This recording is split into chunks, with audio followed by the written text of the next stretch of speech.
Próxima dúvida é do nosso aluno Paulo, também do curso de consultório, no módulo de pré-operatório. E ele pergunta o seguinte: nos casos em que o paciente for ser submetido a uma cirurgia de câmara posterior de olho e tem uma história de angioplastia, né? Já passou aquele tempo mínimo que eu tenho que esperar.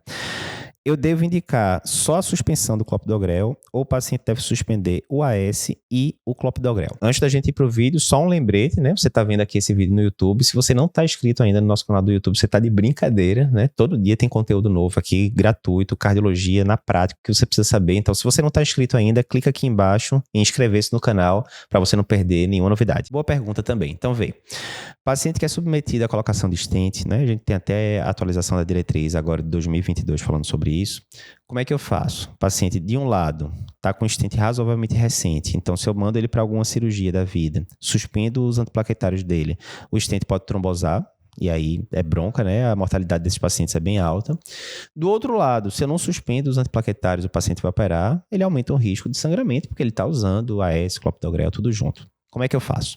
Então, tem várias diretrizes, né? Tem aquele tempo mínimo, né? Principalmente das primeiras semanas, e que você definitivamente não deve submeter o paciente a nenhum procedimento eletivo, porque nas primeiras 4 semanas, principalmente, o risco de eventos catastróficos, como trombose de stent e morte, é altíssimo, né?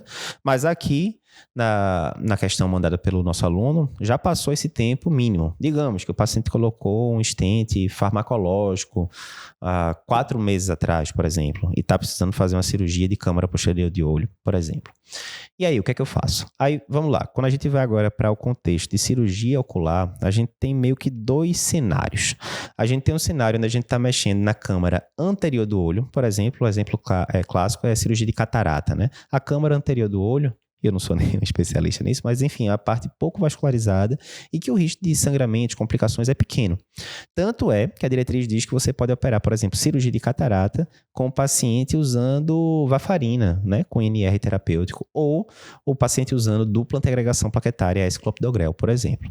Já quando a gente vai para a câmara posterior de olho, né, e aí entra a cirurgia, por exemplo, de vitrectomia, cirurgia de glaucoma, etc., aí o risco de sangramento já é maior, a vascularização é maior e o sangramento acontecendo, né, ele pode ser, né, ter consequências muito ruins para o paciente. Então, aí já é uma cirurgia que não dá para operar com anticoagulante. Em relação a antiagregantes, tem restrições. Como é que eu faço então, Eduardo? Aqui ele já falou, eu suspendo o AS e o clopidogrel, eu suspendo só o clopidogrel. Então, primeiro, tá certo isso, clopidogrel não dá para operar a câmara posterior de olho. Que mesmo o paciente tendo stent, etc., sendo coronariano de fato, você não dá, as diretrizes brasileiras dizem que você não pode operar a câmara posterior de olho em vigência clopidogrel. A dúvida agora fica em relação à aspirina. O que é que a diretriz diz? E aí é o seguinte, né? A diretriz de 2017 dizia, você tem que suspender a aspirina na prevenção secundária, né? Exemplo, o paciente já botou stent, paciente coronariopata, etc. Você precisa suspender em 2 situações. Primeiro, neurocirurgia, porque qualquer sangramentozinho ali pequeno, de 10, 20 ml, pode ter consequências muito graves. Segundo, paciente que vai fazer ressecção transuretral de próstata, porque ali a hemostasia, basicamente, é a hemostasia do organismo mesmo, não dá para você ligar o vaso do paciente, cauterizar, nada do tipo. A diretriz mais recente, 2022, continua colocando neurocirurgia. O segundo, ele coloca mais genérico, né? Cirurgias de risco proibitivo, de sangramento e tal. Câmara posterior de olho, as diretrizes falam que se o paciente é prevenção secundária, exemplo, coronariopata, já botou stent e tal, você pode operar em vigência de AS. Então, resumindo, esse paciente, cirurgia de câmara posterior de olho, já esperou ali alguns meses depois da colocação do stent, ou seja, já não está naquele período crítico, dá para operar, né? Tem um risco, lógico que tem um risco, mas já dá para encarar dependendo. A tendência é suspender clopidogrel pelo menos 5 dias antes e dá para operar em vigência de aspirina. Olá, que bom que você gostou desse vídeo que acabou de ver, um videozinho mais curto. Se você tem interesse em outros vídeos curtos do CardioPapers, eu vou te indicar esse daqui. Muita gente já assistiu e gostou. E se você quiser ver o podcast que deu origem a esse vídeo que você acabou de ver, né? Esse vídeo é um corte.